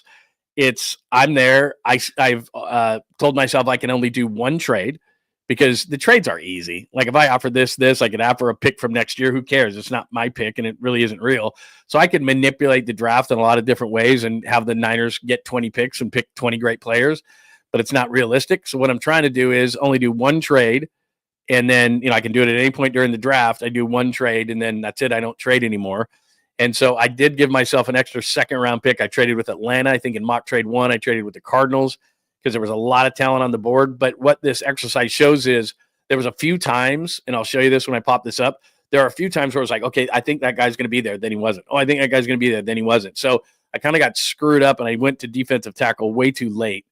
If I was really doing this as the 49ers, I wouldn't have waited so long for a defensive tackle, but that's just kind of how it flows. And that's where it is real in this whole kind of thing, because what happens is you do this and then you think, oh, okay, there's going to be a guy that I really, really like. He's going to be there. And then all of a sudden he's not there. That's like, oh. And so you have to go for those guys. So here's Mock Monday 2.0. You can go to John Lund Unleash and read that. Let's see. So what I do here is pick 11. And as I said last week, same kind of a thing. And I'm not going to move up in this draft. I think Ward is going to go 1. I keep hearing more and more that Carter is going to go 2. That would leave Shedeur for the Giants at 3. I don't know that they would do that, but maybe they would. But then Mason Graham I wanted and he goes 4 to the Patriots. I thought he maybe would slip, and he might. Hunter is not going to last till 5. I think the Giants would take him at 3, but maybe. I think the Patriots would take him at 4. I don't think Travis Hunter is going to go to 5, but that's what the PFF thing did. Genty, I don't think the Raiders are going to take him at 6. I think there's too much value at the position. But the 2 guys I wanted, I didn't want any of those guys. I wanted either Campbell or Membu to slip one of those tackles. They didn't. Jahad Campbell is in need for the 49ers. McMillan, a lot of people like him, but that's what was on the board. All right. So that's who had been taken. That's who was on the board. Barron is a guy that a lot of people like. Warren is a luxury I don't think the 49ers can afford. Starks is a guy, I think that's an underrated position. They need a free safety. Jared Brown is okay. Starks is a really good free safety. I don't think they would take him. A lot of people like Burden because they think they need a receiver. I took Grant in the first round of the mock draft 1.0. So that's kind of some of the guys that are on the board. So I did do a trade, as I said, and I traded with Atlanta this time. So I get 15 and 46. I give up 11 and 138. So I move up 100 spots basically in the one to move back 4. So that's pretty good. So then, as I said, all these needs, here's the availability. I just showed you that. So with the 15th pick in the draft, I take Kelvin Banks Jr., offensive tackle, Texas. He can play right tackle to start. He can move McKivitz over to left guard. So I fixed my offensive line. I don't love that I've still got Jake Brendel at center, but I'm going to live with it. He's the 3rd best offensive tackle. He can also play guard. There he is, 6'4", 320, athletic. Don't love the pick, but that's what was presented to me when I moved back. And I wanted to go offensive line. I'm not necessarily stretching there. I would have gone with Grant, but I wanted to be a little bit different this time. So that's what I took in the first round. Second round, 243, I went with best player. Revel is a guy who's got a major knee injury. I went with Trey Amos. And again, you can see all the guys on the board. These 2 edge guys, which I want an edge guy, but they're about 250-pound guys. They're more outside linebacker. Williams, I could have gone defensive tackle. He's pure run stuffer. I don't like it at that point. He doesn't have any pass rush whatsoever, so I don't like that. Amos is a guy that can start at one of the corner spots. Demo moves inside to the nickel, and he throws much in the NFL. I think you need another corner. I know they got Trey Brown from Seattle. He's always hurt. Always hurt. So that's what I took at 43. If Jackson had been there, that might have been a pick because he can, another offensive lineman, but I didn't want to go there. Booker is a guy that a lot of people like. Burden, if he had slipped that far, that might have been a possibility. And same with Harmon, need a defensive tackle after taking the offensive tackle. I would have looked at him, but I do like Amos, the corner. And actually, I'm going to show you something in the mock draft locally. I took him. So again, 6'1", 190, a good athlete. He's 23. They say his enthusiasm for tackling can run hot and cold. Not on this team, it won't. And then in this trade, this is what I got. So I got that 46th pick when I traded. I took a linebacker in Demetrius Knight Jr. I took him in Mock 1.0 as well. He replaces Dre Greenlaw. I'm not going to get too dorky on this stuff. Then I finally get to a defensive lineman, 75th pick. I probably waited too long, but that's just how the draft went. 6'3", 320. He is a run stuffer. He's got a wrestling background. He's a run stuffer. You need a run stuffer on this team. So there's your first defensive tackle. They need that. Then you go to pick 100. Kyle Williams. And the thing is, I almost didn't take him because his name's Kyle Williams, and he's the guy who fumbled, of course, in the NFC Championship game against the Giants. But I can't hold it against him. Really good.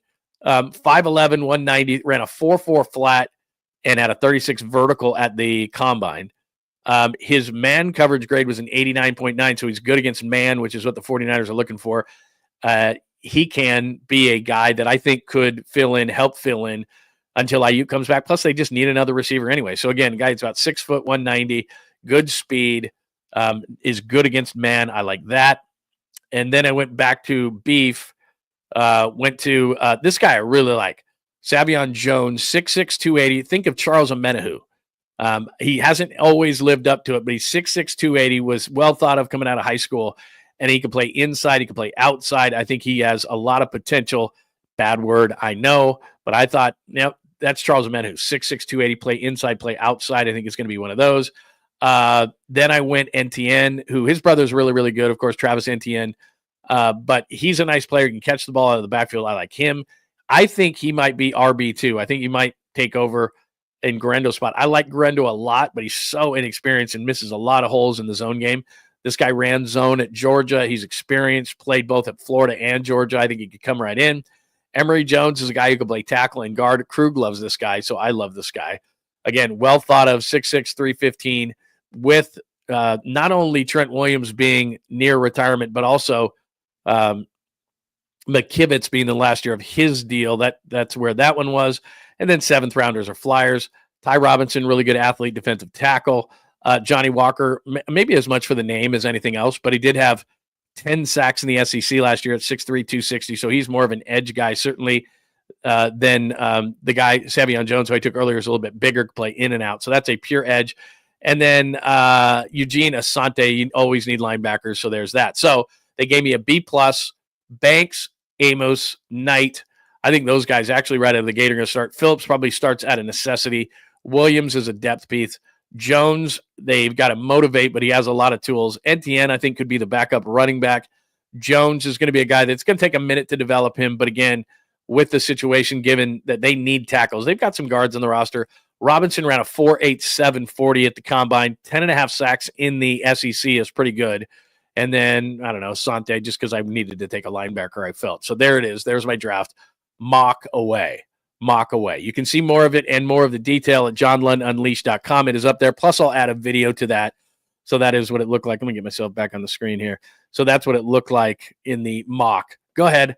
Mock my mock. Mock my mock. So I'll do one more of those on Monday, and then the day before the draft, when we get all the intel and then the mocks are actually half decent, then I'll do it on that day as well. So that's about it. So there you go. Mock my mock. Go right ahead. Go ahead. Mock my mock. We'll do National Beer Day in just a second, but I want to see if people, let's see. Any thoughts on the mocking of the mock? People will mock it later. I got lots of mocks on the first one. But yeah, it didn't, I'll be honest with you, it did not, the draft did not roll my way when I did it last night, because I was like, oh, I want that guy. He'll still be there. Oh, I want that guy. He'll still be there. Oh, like that probably happened to me like 3 times. I can't imagine it happening to teams. Like I'd be depressed and I wouldn't want to pick a guy. I'd be like, I don't want to pick another guy. Like that happened like 3 times last night when I was doing it. I'm like, I don't really love this pick. Like, I had to go to a corner in the second round. I didn't love that pick, but I do like the corner I took. It's just I would have loved to have gone like defensive tackle or something.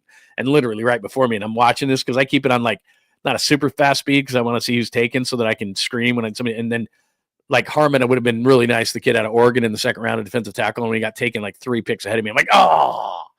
And then teams would, they have to regroup. It's like, oh, brutal. What are you fighting with DoorDash about? What happened? DoorDash is so easy. That's what's great about it, is they just drop the food on your doorstep and you walk out and you would get it. And you don't have to talk to anybody. That's maybe the only good thing that came out of the pandemic. Remember they used to knock on your door? I've got your food. It's like, just leave it. I don't want to talk. Like when I wait till the guy even gets back in their car and drives away before I even, like, I look out and I'm like, I'm not going out there till he leaves. Same thing with like groceries. I don't get groceries delivered. My wife does. And like, I don't want to talk to anybody unless there's like booze in there and then they got to take your ID. But it's like, come on. So what happened? No way. Are you kidding? You had a cockroach in your food? Oh, that's brutal. Brutal. Man, that's brutal. That's too bad. That's because at that point, it's like, what do you do? Like, hair in there is pretty bad, but I'd probably throw it out and just go with it. Man, you get a cockroach in your food? Like, dude, how much? What's the, what do you get for that? They got it. A $6 credit? I was just going to say, there's no way. No way, $6 credit. Like if there's a cockroach in my food and I'm DoorDash, you owe me at least, I don't know, 2 or 3 free ones. Like you got to eat. Like where my next ones are. Like you're eating it. And I'm not saying like I'm going to order from like a high end steakhouse and it's going to be like $400. But whatever, like my average, let's say the average of all my orders, like I get 3 free ones. Like that's got to be like 3 free ones, right? $6. There's no way. No way. A $53 credit, that's it? Nah. Like, let's say your average DoorDash order, I don't know, let's just say for the sake of conversation, is $60. You said 53. You owe me like $180 credit. For a cockroach, $180 credit. There's no question. Because what I'm doing, because if you don't, then I'm going to make a big stink about it. And wherever that place was that you got the food, you don't even have to say it if you don't want to, but wherever you got the food, that place needs, like the health department needs to go over there immediately. Like immediately. If you want me to keep my mouth shut, first of all, I've never ordered from that place again. But if you want me to keep my mouth shut, you owe me like 3 freebies at my average price. So if it's $60, my average order is $60. DoorDash owes me $180. They can do that. DoorDash is rolling in it. We're a lazy society. DoorDash is rolling in it. $6 credit? Are you kidding me?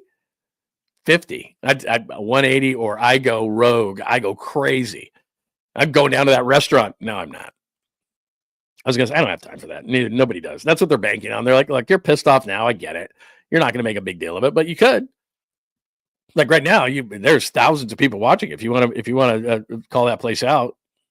Oh, man. Oh, that's a good question, East Bay Caesar. Was the 𝐾𝐨𝐧'𝐭 cooked or alive? I saw over the weekend, I don't know why they try to do this because there's so much great food around.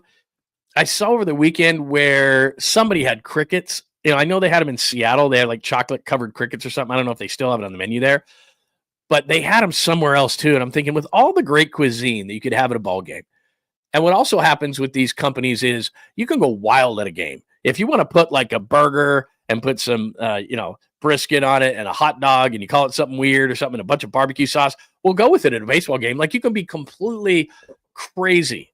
And we see it every single year. And the Giants do this every single year. They invite you down there, and here's all the new stuff that we have. And for the most part, it's crazy, especially in like Texas.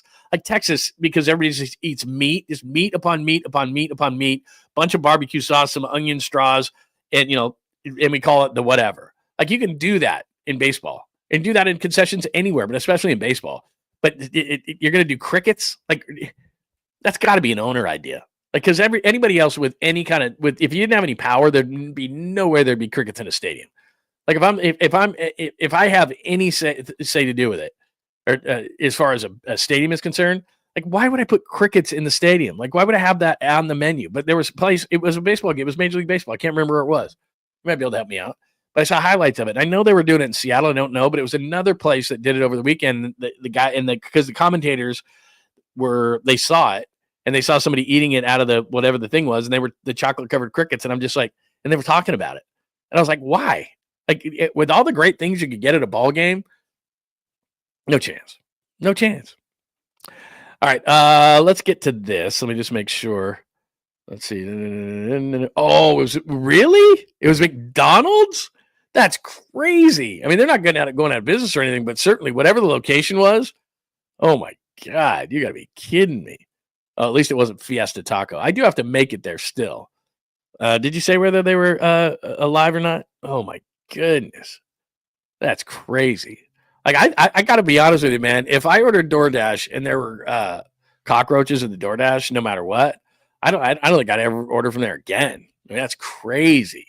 Because I do always wonder about, like, no offense if any of you have ever been a DoorDash driver, but I do always wonder, like, there's certain places that seal it. Like, we have a pizza joint and they have the sticker, but I think that person could easily just take it off and do something to it. I get a little nervous about that. That's why I over tip every time. Like, if it says to tip on DoorDash, and I don't do DoorDash very often, but if it says to tip the DoorDasher, I don't know, just for the sake of conversation, $3.50, I give him like $7 because I'm just like, for a few extra bucks, maybe that person will think, oh, that's good. That's a good tip. Because that's the whole thing is let's say that you don't like the tip on DoorDash or you tip real low. Best of luck. You never know. All right. Sorry, we went on a tangent there. It is National Beer Day. Let me give you that. And I know what you're going to ask me to do. I would chug a beer with you, except for the fact that I have a major meeting like right after the show today. And I know that's a terrible excuse, and I completely understand that. And you're going to be mad at me. I will give you a beer jug tomorrow during the show. Today, I cannot. I literally am getting off the show and running to a meeting, and it's probably a bad idea to have beer breath. And it's a fairly important meeting. So I can't chug a beer today, but I will tomorrow. And I know National Beer Day is today, and that looks lovely. And there's a nice froth on the top of that beer, and it does look very, very tasty. By the way, I didn't drink a beer on Friday at the game because, like I said, I was working, and I didn't want to walk in there like, I just chugged a beer. All right, let's go. Like, I'm a professional at a certain point. I don't always act like it, certainly, but I'm just telling you. So today is National Beer Day. So have a beer today. I will have a beer later. I'll send out a video later of me chugging a beer or something like that. I'll do a short later. I just can't do it right now, but I will. Can I compromise on that? Can I just give you a beer chug at about, I'll send one out at about, let's see, I got this thing at like 11, probably late afternoon. I promise I'll do one for National Beer Day because I have to. And then tomorrow I'll do one on the show, but I can't do one today. But it is National Beer Day. So whatever you're going to do today, at least have a beer. Have a beer. And by the way, I don't know what it is. The weather's gotten nicer, whatever. I've told you this a million times. I like whiskey. In the summertime when things get a little bit better or warmer, I'll do vodka drinks, light kind of things. I'm not a huge beer guy, but since we did the Krug show where we did the bottom of the pint, I've been drinking beers, and it's like, I got to stop doing that, man. I know. I got to stop booking meetings right after the show. It's just the thing is, when you do these shows, what happens is that like you do everything. So like I get off the show, I take and the reason I'm wearing the Hams hat is it's National Beer Day. I do have a couple. I have a Miller one back there, I have a few more, but yeah. So when they want to take the meeting because they're the customer, you got to take the meeting. And so I'm like, oh yeah, I'll take it. I'll take the meeting whenever I can get the meeting. Take the meeting. So I promise I will post a short later with me chugging a beer or whatever. I'll post a short. I know that's not as good as live right now. I completely understand that, but I owe you one. And then I promise that I'll do it. I promise that I'll do it later. And then I'll do one on the show tomorrow. I promise. But today it's very important meeting. But I'll stop booking meetings right after the show. But then, like I said, they're the customer and they have money. No, I don't always. I promise I don't have the excuse. It's just I have to do this. So anyway, there you go. All right, what else do we have today? I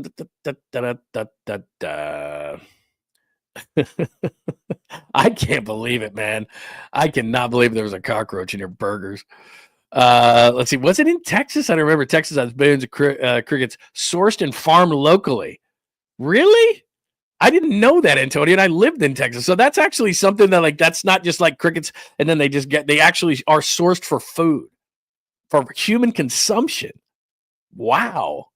That's amazing. Why are we talking Skyline Chili? What's going on here? Got a lot of stuff going on there. McDonald's. I can't believe that, man. That's brutal. All right. I think we are caught up on everything. Episode 108. Dubs split the weekend, beat Denver on Friday. Bad loss to the Rockets, but the good news is they got to look at the Rockets. That's the way it's going to be officiated in the playoffs. I know the Warriors were complaining a lot, but that is what it's about. Curry's worst game of his career, regular season, playing 30-plus minutes, 1 for 10 for 3 points last night. Dre did not look like the defensive player of the year against 𝐮𝐬𝐿 last night. Showed you the standings, 5 teams at 32. I think the Lakers will be 3, the Nuggets will be 4, and then it starts. Warriors could be anything from 5 to 8. Let's see. Giants sweep. Do they have it? That's what I'm asking you. Do the Giants, even though we're only 9 in and they're 8-1, do they have it? It certainly felt like it in the clubhouse on Friday when I was there.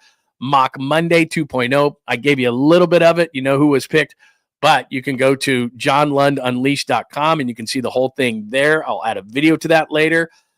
Mock Monday 2.0, National Beer Day. I did say I will chug one later. I will have a short for you, and then I owe you one tomorrow. I promise. Random things throughout the show included McDonald's.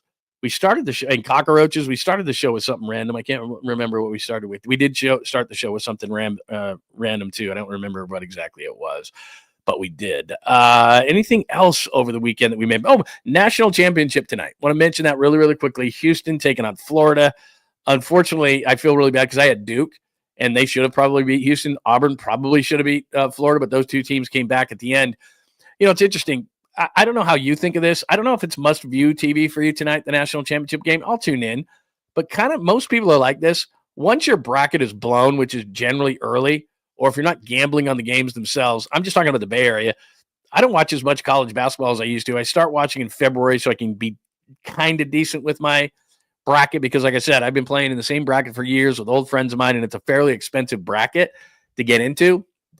And so I want to be competent as far as that goes, but my bracket is blown, even though I was doing great through about Elite 8, but then it got completely blown out of the water. So will you watch tonight no matter what? Like, oh, I'm watching.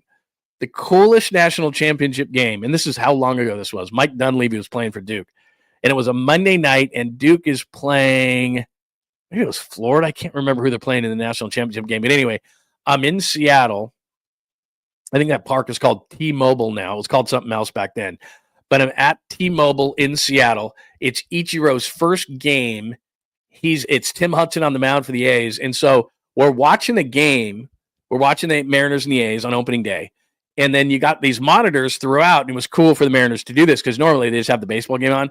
So every other monitor had the national title game on. So it was like, Mariners, A's, national championship game, blah, blah, blah, throughout the whole, media area. So we're watching and we're working. And it was so funny because I've told the story before, but Ichiro comes up to the plate for the first time. Nobody really knows what to expect. At that point, by the way, Japanese hitters had not had a ton of success coming over to the U.S. And so his first at bat, Tim Hudson blows him away with a couple of high fastballs. And he's kind of got that funky swing. And so I turn to the guy next to me and I say, I don't know about Ichiro, man. I don't know if this dude's going to be able to handle it. He can't handle, Hudson's eye heat. I think he had 4 more bats the rest of the game, got hits every single time. And different ways that he got him. He slapped it one way down the left field line. He was a wizard with the bat. And it was probably the stupidest thing I ever said, because after that, it was like I said, he had like 4 hits. And I was just like, this guy's a freaking wizard. Like, oh my God. But anyway, I just remember that because there's a national title game going on. And I think Duke won it. And Mike Dunleavy Jr. was on Duke. That's how long ago it was. And Ichiro had his first game ever against Tim Hudson. And after his first at bat, I go, I don't know about this Ichiro guy. Yeah, I was kind of wrong about that. But anyway, there you go. That's my national title game story. And I'm sticking to it. So, yeah, it's like people are saying, the 1-4-20 says it's a national championship game. Got to watch. Yeah, I totally get it. Houston has the dog. You're going 78-68. Houston, that was a great comeback against Duke, by the way. And the thing is, like, Duke was my national championship and everything, and I don't really like Duke. But what happens is that when you're sitting there, I was rooting for Houston down the stretch, and I kept saying to myself, dude, you got to have Duke win. But I was like, whatever. I wasn't going to win the tournament anyway. A couple of my buddies were really, really good this year. So I was just like, nah, don't care. It's hard to, I can't root for Duke, even though I had them. I just did that because when it comes to money, I don't bet with my heart. I bet with my head. So I thought, well, Duke's going to make it. And then, of course, they didn't, but I'm not going to bet with my heart. Like, I hate Duke and just throw them out. I'm not going to do that. I know, I hate being responsible. Believe me, it's not my favorite thing. And like I said, Friday was difficult for me because normally, like I said, I'd be doing the show. What we do is we do it from the field on home opening day, and then we would go to there's a KBR bunker if you've ever been downstairs and walked around the lower level at Oracle Park, and then we would go in there and I would do the pregame there, and then I'm done by, because especially on Friday, and you got the flyover and John Miller's up there, and you're introducing all the players. It takes forever, so I'm done like 45 minutes before first pitch, and at that point, I can have beers, I can do what I want. You go up to a suite, you go to the Gotham Club, like you walk all around the game and you hang out. Whereas I'm like, okay, work time. So I was no fun on Friday, no fun, but I enjoyed it. Yeah, I couldn't. It was seriously. Honestly, I don't even remember who I was talking to, but I'm writing a game story. I turned to the guy next to me. I don't know about this Ichiro guy because he does. He has kind of that funky swing, but I mean, the next 4 times at bat, he was a master. And I was like, yeah, that wasn't very smart on my part. Good morning, Mary. The Giants are winning on pretty good basics, so yeah, they should be able to keep it going. Look, when it comes to the Giants, I believe in the starting pitching. Verlander needs to get it going, but I believe in the starting pitching. The bullpen has looked really good. That's not a surprise. They should continue to do that. Injuries do happen, but still, if Randy Rodriguez is something out of the pen, which he's been so far, they could have a nasty 7, 8, 9. And then you throw in guys like Rogers and Miller, and they could do stuff like that. Birdsong is a long guy. That could be a really good bullpen. And then you look at the offense, and here's the one thing that, look, Ramos looks like he's Ramos from the first half, if that was big. Jung-Hoo Lee is off to a really good start. He should be able to do that. That's the kind of contract they gave him. Fitzgerald's off to a slow start. Adames has gotten some key hits. Chapman is Chapman. They should be fine. But the biggest thing, if you're a Giants fan, if they can, and I know it's early, but if they can stay in this, they're way under the tax line. So they could add a bat at the deadline if they needed to. If Lamont Wade Jr. had 3 hits the other day, but was off to a slow start. I like Yastrzemski defensively. I don't love him offensively. He's off to a great offensive start. Matos is off to a great offensive start. But if there's a hole there, let's say that Fitzgerald just doesn't work out at second base, and they try Casey Schmidt, and they try a couple other different guys, and they don't work out, then you go out and you get yourself a second baseman. Like I said, I would have liked Bregman, and Fitzgerald could have been a super U, but we'll see. It's way early. Maybe Fitzgerald is really, really good because he's a good enough athlete, and he did score the game-winning run on Friday, which was nice. So we'll see. But so the jury's out on him. I'm not going to go on him just because he's batting, 167 through 9 games. Maybe he comes around. He was good last year, so maybe he comes around. But if he doesn't, they've got money under. So if the starting pitching is good, the bullpen is the way they are right now, and they have enough hitting, and then they say, okay, we need another bat. They've got money under the line to do it. So that's encouraging. So there you are. All right, that should do it for a Monday edition of the show. Had a great time. National championship game tonight. Reds and Giants. Warriors get at it. As I said, let me just throw this up one more time as far as the Warriors are concerned and what they've got the rest of the way. So there you go. That's for everybody. Lakers are probably going to be the 3. The Nuggets, I think, have an easy enough schedule because I think the Rockets are going to be resting everybody at the end. I think they'll go 50-32. And then it comes down to who's going to be the 5 through 8. 46-32 for those final 4 teams, and the Nuggets are at 32 losses as well. So absolutely crazy the rest of the way for the Warriors. Should beat the Suns, should beat the Spurs, should beat the Blazers, and then it could come down to that final game because if you look at the Clippers, they should beat the Spurs. Rockets will be playing their full complement of players, I think, at that point. They'll probably like rest the last couple. Kings could be a spoiler for our Kings listeners. And it comes down to the Warriors. It wouldn't shock me at all if the Clippers won all 3 of those games, and then it came down to the Warriors at the end. Now, that would be a good scenario to have because if they're 49-32, Warriors are 49-32, they don't have the tiebreaker, so then it would just come down to that final game, winning at home against the Clippers, which would get you the 5 seed. I don't love playing the Nuggets, but you know what? Nuggets and Lakers still could flip, but I think the Lakers are probably going to be the 3 seed and the Nuggets the 4, so we've been trying to avoid the Nuggets all we can, and there they are again. So that could possibly be it. So anyway, that's what's going on as far as the Giants. That's what's going on as far as Mock 2.0. I gave you that as well. And it is National Beer Day. I'll chug one on a short a little bit later. And I promise you, I will get you one tomorrow. Anything else that I may have missed? Oh my God, John Miller was amazing on Friday. Yeah, that's his opening day garb. I was able to say hello to them. That was very, very cool. Rockin'. It's coming down to it, bro. It's coming down to it. I just can't wait till this week's over. Because you and I have been sitting here speculating, and I'm terrible at that. So I'm sitting here, they're going to win this game and lose this game. And blah, blah. I just can't wait till we're sitting here next Monday going, okay, we know how they're going to play. Let's start looking at this whole thing. And I think that actually, I know this sounds crazy, the Rockets game is a good thing because they're going, oh, yeah, this is the way playoffs are called. You know, Steph Curry is not going to get calls, even though he's a superstar in the playoffs. They're going to let physicality happen. And from the tip, that game was physical yesterday. So I think it's going to be that way. And if they do take on the Rockets, it's good to have seen them this late in the season because even I've had trouble like putting my head around the Rockets. Like it's the Rockets.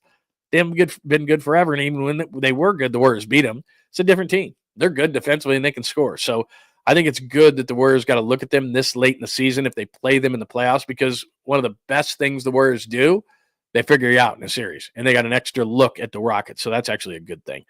All right. I think that'll do us for a Monday edition of the show. Please make sure you are subscribed at not only John Lund Unleashed, but Bay Area Sports Collective, because Bay Area Sports Collective, you'll get those other shows with Tommy and also with Polymac and the Polymax Particles and Creative Tony. Here, make sure that you have your alerts on. Not only give us a thumbs up, please, which helps the algorithm, which helps people find us, but also make sure you have your alerts on because we'll do stuff throughout the day. I've got an idea that I'm going to write about beyond Mock 2.0, which is at johnlundunleashed.com. But also, I'm going to write a piece on who you would like to play in the playoffs and who you would not like to. So I'll look at the matchups that way, and I'll write that, and that'll be up either today or tomorrow. So I'll have something like that as well. So make sure that you continue to look at that. And then there's my good friend, and please, our sponsors are very important to us. So make sure that you rep our sponsors. 𝐸𝐴𝐵𝐿, Cosmetic Surgery and Laser Center, fine sponsor of the program. As I always tell you, I am doing the low T, which is absolutely great because what happens is you just do a real blood test and maybe you're tired or lethargic or your brain is a little bit foggy or you're not feeling the way that you normally want to feel and you're thinking to yourself, what's going on? It's probably low T. So a quick blood test is going to tell Dr. 𝐸𝐴𝐵𝐿 what's going on. He gives you the exact amount that you need as far as testosterone. It's not every single week. You go in there, it lasts for about 4 months at a time. So you're going in there 3 times a year, and it's a really quick procedure, real easy. And then you're going to feel like yourself. And there's not like a lag. It's not going to be like in a month you're going to feel better. You're going to feel better in like 3 or 4 days. At least I did. And it's great. Testosterone therapy, low T therapy that you've heard from a lot of people. That's Dr. 𝐸𝐴𝐵𝐿. He does that, and he does it better than anybody else. I am an example, a shining example of it. So check out Dr. 𝐸𝐴𝐵𝐿 right there. Click on that QR code, as I always tell you, or you can simply go to the website at 𝐸𝐴𝐵𝐿, Cosmetic Surgery and Laser Center. They do all sorts of other procedures as well, not just this, anything that you would expect out of a cosmetic surgery and laser center, Dr. 𝐸𝐴𝐵𝐿 does. So check out the website, click on the QR code, all that kind of stuff, And of course, my wife is doing the stem cell. Now, if you've had any kind of like maybe blood spinning or anything like that for pain, elbow, shoulder, foot, that's what my wife has had done. He can do other parts so that you feel better. But I've told you this before, my wife's shoulder, which she's icing all the time, we have a separate small freezer. I'm not kidding you, for all of her contraptions and things that need to be frozen. We have it so we have our beer fridge in our garage. And then we have like this square freezer.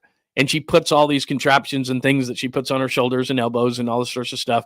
She's had these things her whole life. And her shoulder, she told me the other day, I told you this, is like 90%. Her elbows like 60, 70%. And her foot feels absolutely awesome after she's had these procedures. So again, stem cell, which Dr. 𝐸𝐵𝐵𝐿 is an absolute pro at. Click on that QR code, get that appointment today. And all that pain you've been living with, Dr. 𝐸𝐵𝐿 can help. But you got to click on that QR code or go to the website, make that appointment today, and check that all out. And again, that is our good friends at 𝐸𝐵𝐿 Cosmetic Surgery and Laser Center. Check them out today. Go to the website, get that appointment, start feeling better, or the low T.